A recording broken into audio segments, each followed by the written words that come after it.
What's going on, everybody? Good evening. Hope things are going well. Victory Monday rolls on. Still feels good. Still happy. Still feeling like good things are possible. Maybe even some great things are possible this year. Four-game winning streak will do a lot for you.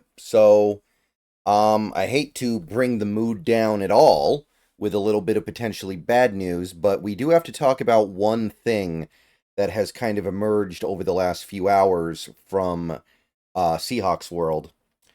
And one thing about yesterday's game that really characterized it, I think, was a lack of injuries. Nobody really got hurt in yesterday's Seahawks Cardinals game, it felt like. Draymond Jones missed maybe a play or two after he got hit in the crotch, but he wasn't hurt. He went back in the game later and seemed fine. So other than that, even with the Cardinals, I guess they lost their punter, right? The Cardinals lost their punter for a little bit. So they had a little bit going on, but on the Seahawks side of things, it was very clean, and that was one of the most encouraging things about not just getting that win, but coming out of that game feeling like things are going to go well for the final month of the season.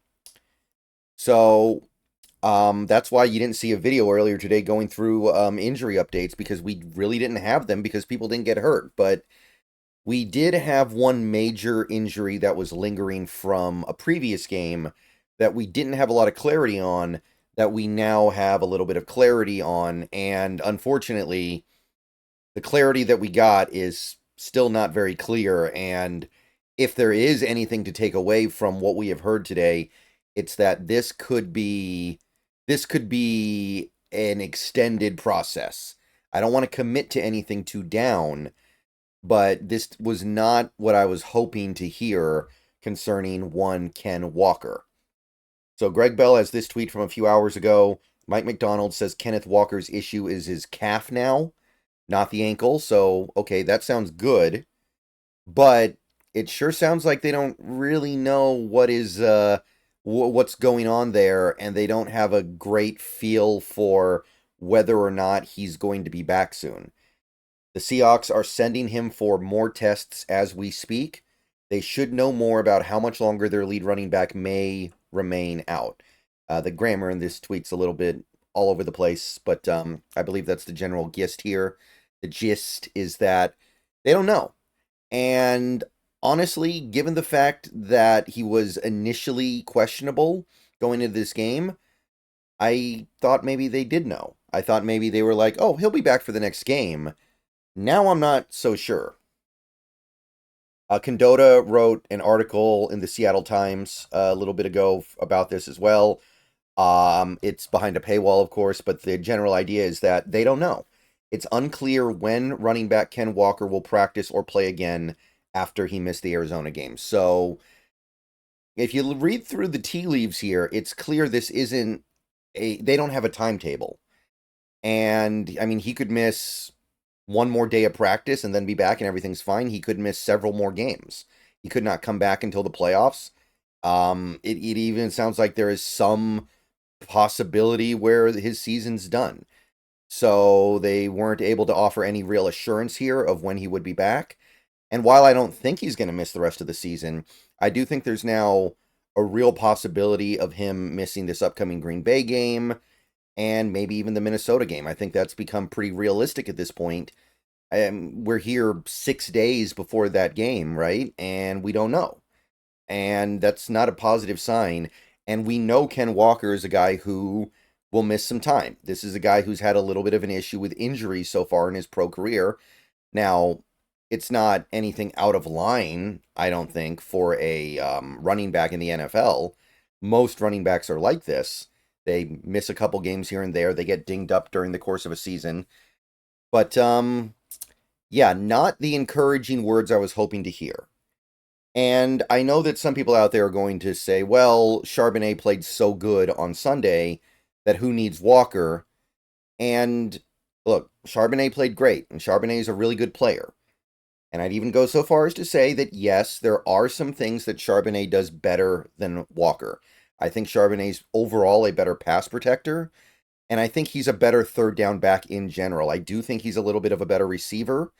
maybe once you get the ball in Walker's hands, he's better. But I think Charbonnet's a little bit better at doing all the stuff before he gets the ball in his hands. And he does have better vision.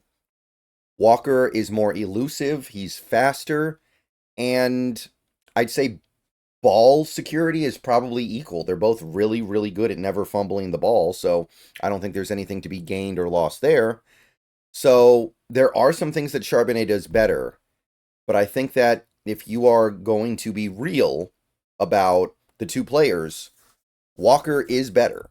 He is a better all-around running back, and I know that people are going to kind of latch onto that Cardinals game, but I feel very confident that if Walker was in that game instead of Charbonnet, the way the offensive line was playing, Walker would have done every bit as good as Charbonnet, maybe even a little bit better, because he is much more explosive.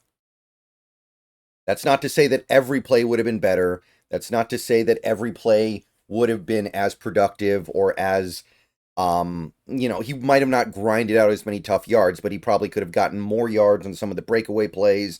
There are some plays where he would have made a guy miss that Charbonnet didn't. So I'm not going to sit here and act like that, oh, Charbonnet's a better player now because Charbonnet just had a great game. He did have a great game. That game that he had on Sunday was up there with any game that Walker has ever had in the NFL, maybe better. But to me, it has much more to do with the offensive line. I mean, think about it like this. Kenny McIntosh was really good on Sunday, right? He averaged over 5 yards a carry. He was very productive when he got the ball. So are we going to say that Kenny McIntosh is better than Ken Walker? I don't think so. I'm certainly not. Because McIntosh is a guy who doesn't get to play unless the game is over or somebody's hurt. So either we have the stupidest head coaches in the league who just leave really good players on the bench all game for no reason, or McIntosh was just the beneficiary of an offensive line that played much better than we've seen at any point this season. And you put Walker behind the offensive line that we had yesterday, I think he's getting 170 yards from scrimmage. I think he's getting a couple of touchdowns. So I'm not going to pretend like this doesn't hurt. It does. I'd rather have Walker and Charbonnet than just Charbonnet. And I guess you would throw in McIntosh then. That just seems like common sense to me. So the upshot, and the thing that I would say going into this final stretch of football, is that if this works out to where Walker misses a game or two, and maybe it doesn't hurt us that much, maybe we can say like, oh, we'll be okay because we can survive with Charbonnet because he is a really good player, then we can get through these next couple of games, and then Walker comes back and he's fresh because he hasn't played in a couple of games. If he could miss these next 2 games and then we still find a way to win one of them, and then Walker comes back fresh for the last 2 games and the playoffs, if we can make it, maybe that's better. My pushback on that would be that Walker really hasn't gotten a lot of touches this year, as is. Walker is not somebody who we give 400 plus carries a season to as is. It's not like he's overworked. So I don't know what the impact of that could be, but I'm not here to downplay it. I definitely think that there's a situation here where Ken Walker could get a couple of weeks off, and that could be a long-term positive thing. But I'd rather have him than not have him. He makes the team better. And I'm not going to back down from that point of view based off of one game. All right, so hopefully we get better news in the next few days. See you guys later. Go Hawks.